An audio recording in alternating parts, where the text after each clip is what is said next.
Hey guys, welcome to my YouTube channel Tricks and Tips. Today I am going to explain about locus, which is in your intermediate first year 1B paper, and now we are going to see about the locus definition. The part or collection of all the points that satisfies a specific condition or rule is known as locus. అంటే మనకు ఒక circle form అయ్యేది కొన్ని పాయింట్స్తోని, కొన్ని collection of points.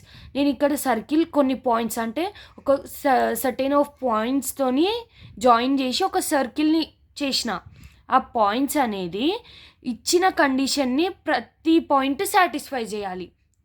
అదే locus అని అంటాము. అంటే ఫర్ ఎగ్జాంపుల్ ఇప్పుడు మనకు సెంటర్ ఉంది, దాన్ని హెచ్కామకి అనుకున్నాం. ఇది .1, .2, .3, .4 సో ఆన్ .10 అనుకోండి. ఫర్ ఎగ్జాంపుల్ నేను ఈక్విడిస్టెన్స్ కండిషన్ని తీసుకుంటున్నా. ఈక్విడిస్టెన్స్ అంటే ఏం లేదు, మనము డిస్టెన్స్ కండిషన్ మనము ఈ సెంటర్ పాయింట్ నుంచి ప్రతి ఒక్క పాయింట్ ఏదైతే సర్కిల్ ఫామ్ కానికే పాయింట్స్ ఉన్నాయో ఆ ప్రతి ఒక్క పాయింట్కి ఈక్వల్ డిస్టెన్స్ ఉండాలి. దాన్ని ఈక్విడిస్టెన్స్ కండిషన్ అంటాం. ఫర్ ఎగ్జాంపుల్ మీకు చూపిస్తున్నానండి. ఇది P2, X2, Y2. ఓకే, ఇది CP1, ఇది CP2. ఇది డిస్టెన్స్. ఈ లైన్ని CP1 అంటాం, ఈ లైన్ని CP2 అంటాం. Okay, CP1 equal to CP2. ఈ రెండు డిస్టెన్స్ ఫైండ్ అవుట్ చేస్తే, అంటే H, Kకి X1, Y1కి డిస్టెన్స్ ఫైండ్ అవుట్ చేస్తే ఈక్వల్ డిస్టెన్స్ రావాలి మనకి. నెక్స్ట్ మళ్ళా CP2 to CP3 equal distance ఉండాలి. సో ఆన్ ఎన్ని పాయింట్స్ ఉంటాయి కదా మనకి. CPn-1 ఈక్వల్ టు CPn-1 ఎందుకన్నా ఎన్ని పాయింట్స్ ఉన్నాయి మనకి. ఇక్కడ ఎట్లుంది 3, ఇక్కడ 2 అంటే 3 - 1 2. సో n-1 మీరు ఇట్లా కాకుండా CP2 అంటే CP2 distance CPn distance measure చేసిన రెండు ఈక్వల్ రావాలి. అంటే ఫస్ట్ పాయింట్ యొక్క ఈ నుంచి ఇక్కడ డిస్టెన్స్, ఇక్కడ నుంచి ఇక్కడ డిస్టెన్స్ మెజర్ చేసినప్పుడు ఈక్వల్ రావాలి.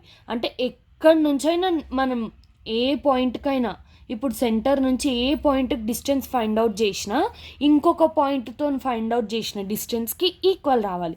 అదే ఈక్వి డిస్టెన్స్ కండిషన్ మనకి. ఫర్ ఎగ్జాంపుల్ నేను ఒక పాయింట్ తీసుకుంటున్నా.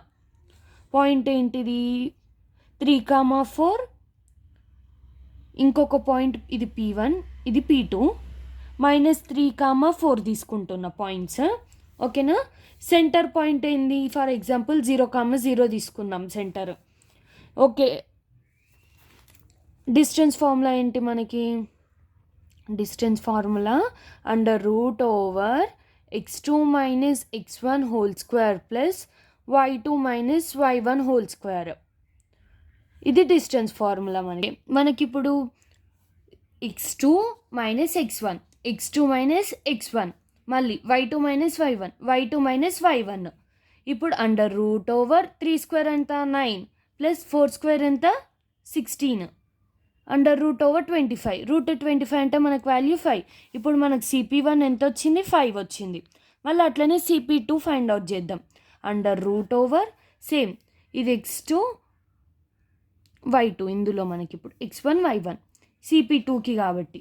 ఓకేనా. x2 ఏంది -3 -0, ఇక్కడ ఫార్ములాలో మైనస్ ఉంది కాబట్టి -0 కాబట్టి 0. 4 - 0 హోల్ స్క్వేర్ అండ్ √9 ప్లస్ 4² ఎంత 16, 25, 5. ఇప్పుడు మనకు CP1 ఈక్వల్ టు CP2 వచ్చిందా. దీన్ని ఈక్విడిస్టెన్స్ అని అంటాం మనము. ఇప్పుడు మనము ర్యాండమ్గా ఒక 2 పాయింట్స్ని తీసుకొని దాన్ని ఈక్విడిస్టెన్స్ అని ఫైండ్ అవుట్ చేయాలంటే అవ్వదు. ఎందుకంటే ఇప్పుడు నార్మల్గా నేను 1 2 2 1 ఇట్లా తీసుకుంటే అవ్వదు. దీనికి ఈ పాయింట్స్ ఉన్నాయి కాబట్టే ఇది సాటిస్ఫై అయ్యింది. మనం ర్యాండమ్గా తీసుకుంటే అది సాటిస్ఫై అవ్వదు, ఈక్వల్ డిస్టెన్స్ రాదు, డిస్టెన్స్ డిఫరెన్స్ వస్తుంది. కాబట్టి ఇది ఈక్విడిస్టెన్స్ అయ్యింది. ఇది కండిషన్ సాటిస్ఫైయింగ్. ఇది ఒక కండిషన్ అంతే లోకస్లో. ఇంకా మనకి చాలా కండిషన్స్ ఉంటాయి. అప్పుడు మనకు ఫైండ్ అవుట్ చేసేటప్పుడు ఏ పాయింట్ తీసుకున్నా మనకు సేమ్ వస్తే అంటే కండిషన్ అనేది సాటిస్ఫై. ఇది ఈక్వల్ డిస్టెన్స్ అని వచ్చింది. అన్ఈక్వి డిస్టెన్స్ అంటే ఏంటిది? ఈక్వల్ డిస్టెన్స్ ఉండొద్దు. ఇప్పుడు అంటే ఇదొక డిఫరెంట్ డిస్టెన్స్ రావాలి, ఇదొక డిస్టెన్స్ రావాలి, ఇదొక డిఫరెంట్ డిస్టెన్స్, ఇదొక డిఫరెంట్, ఇట్లా అన్ని డిఫరెంట్ డిస్టెన్సెస్ వస్తాయి, ఒక్కటి కూడా సేమ్ రాదు. అది అన్ఈక్వి డిస్టెన్స్. ఇప్పుడు మనం రేడియస్ ఆఫ్ ద సర్కిల్ ఏంటిది అనేది చూద్దాం. రేడియస్ అంటే ఏంది? నార్మల్గా సెంటర్ ఆఫ్ ద సర్కిల్ నుంచి circumference, a distance between the centre of the circle to the boundary. Boundary అంటే ఏంటిది? మనకి ఎండ్ ఆఫ్ ద సర్కిల్. ఇక్కడ ఎక్కడి నుంచి మెజర్ చేసినా మనకి సెంటర్ రేడియస్ అనేది ఈక్వల్ వస్తుంది. సెంటర్ నుంచి ఎక్కడి నుంచి మెజర్ చేసినా ఈక్వల్ రేడియస్ వస్తుంది. అదే సర్కిల్. సర్కంఫరెన్స్ ఏంటిది? సర్కంఫరెన్స్ ఆఫ్ ద సర్కిల్ ఎంత? 2πr. డిస్టెన్స్ ఎంత? πr. మనకు డిస్టెన్స్కి ఫార్ములా ఉంది ఆల్రెడీ. డిస్టెన్స్కి ఫార్ములా ఏంటిది? x2 - x1 whole square plus y2 - y1 whole square. ఇప్పుడు రేడియస్కి కూడా ఇది వాడితే ప్రాబ్లం ఏం లేదు కదా. రేడియస్కి కూడా ఇదే ఫార్ములా అనమాట మనకి. బట్ కొంచెం మోడిఫై చేయాలి, ఎందుకంటే మనం ఇప్పుడు సెంటర్ నుంచి ఫైండ్ అవుట్ చేస్తున్నాం. ఇక్కడ ఒక పాయింట్ ఉంది నాకు, x1, x2 are x, y. కాబట్టి ఇప్పుడు మనకి h, k అనేది సెంటర్. కాబట్టి ఇక్కడ ప్రతిసారి x1, y1. ఇప్పుడు మనకి c ఆఫ్ h, k అనేది x1, x2.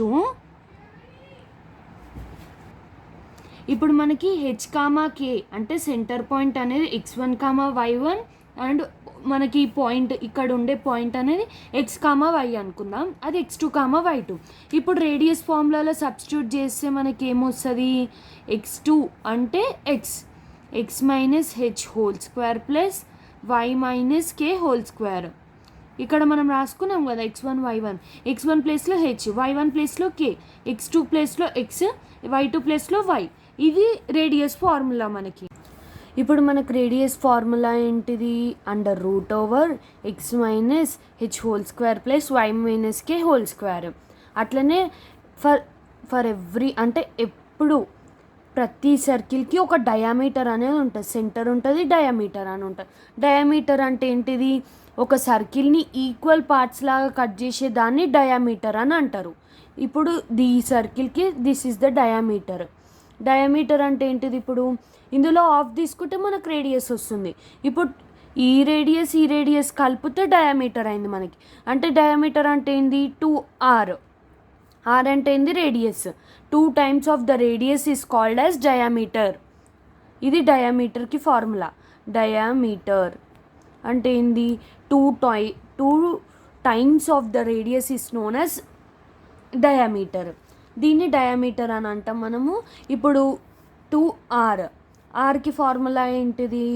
ఇది డయామీటర్ అని ఒకవేళ అడిగితే మనం 2 × x minus h whole square plus y minus k whole square. ఇది మనం రేడియస్ ఫైండ్ అవుట్ చేయడానికి. కానీ యాక్చువల్ రేడియస్ ఫార్ములా ఏంటిదంటే ఇప్పుడు డయామీటర్కి 2r, మరి ఆర్కి కావాలంటే d/2, డయామీటర్ బై 2. ఇది రేడియస్ అసలైన ఫార్ములా.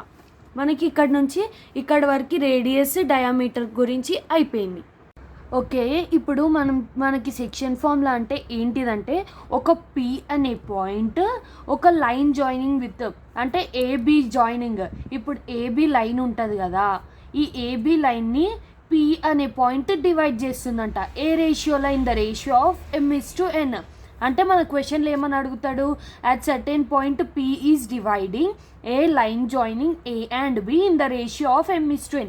మనము రేషియో ఉన్న ప్రతి దగ్గర సెక్షన్ ఫార్ములా వాడాలని కాదు, బట్ ఒక పాయింట్ మిగతా 2 పాయింట్స్ని డివైడ్ చేస్తుంది ఇన్ సర్టెన్ రేషియో అన్నప్పుడు సెక్షన్ ఫార్ములా వాడాలి.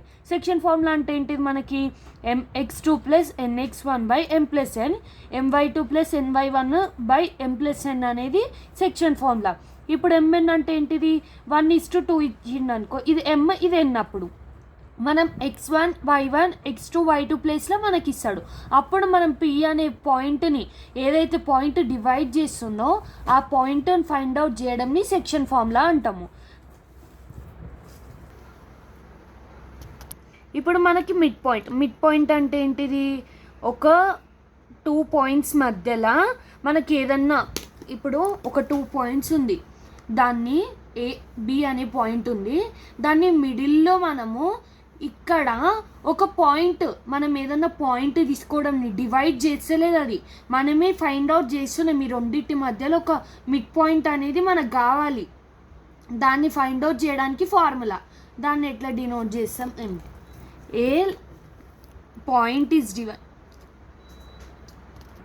ఇప్పుడు మనకి మిడ్ పాయింట్ అంటే ఏంటి? కోఆర్డినేట్స్కి మనకు mid point, coordinates of mid point is defined as x1 plus x2 by 2 y1 plus y2 by 2. అంటే దీని అర్థం ఏంది? దీని కోఆర్డినేట్స్ x1 y1, దీని కోఆర్డినేట్స్ x2 y2. అంటే వీటి 2 మధ్యలో మనకి యావరేజ్ కావాలి. యావరేజ్ అంటే ఏంది? మిడ్ పాయింట్, మిడిల్ పాయింట్ కావాలి. మిడిల్లో ఉన్న ఒక సర్టెన్ పాయింట్ కావాలి. అంటే x1 plus x2 by 2 y1 plus y2 by 2, ఇది మిడ్ పాయింట్. మనకి ఇక్కడితోని ఇంట్రడక్షన్ ఆఫ్ ద లోకస్, అంటే మనకి ఇంపార్టెంట్ పాయింట్స్ ఏవైతే మనకు ప్రాబ్లమ్స్లో ఇంపార్టెంట్ అవుతాయో అక్కడి వరకు నేనైతే ఎక్స్ప్లెయిన్ చేసిన.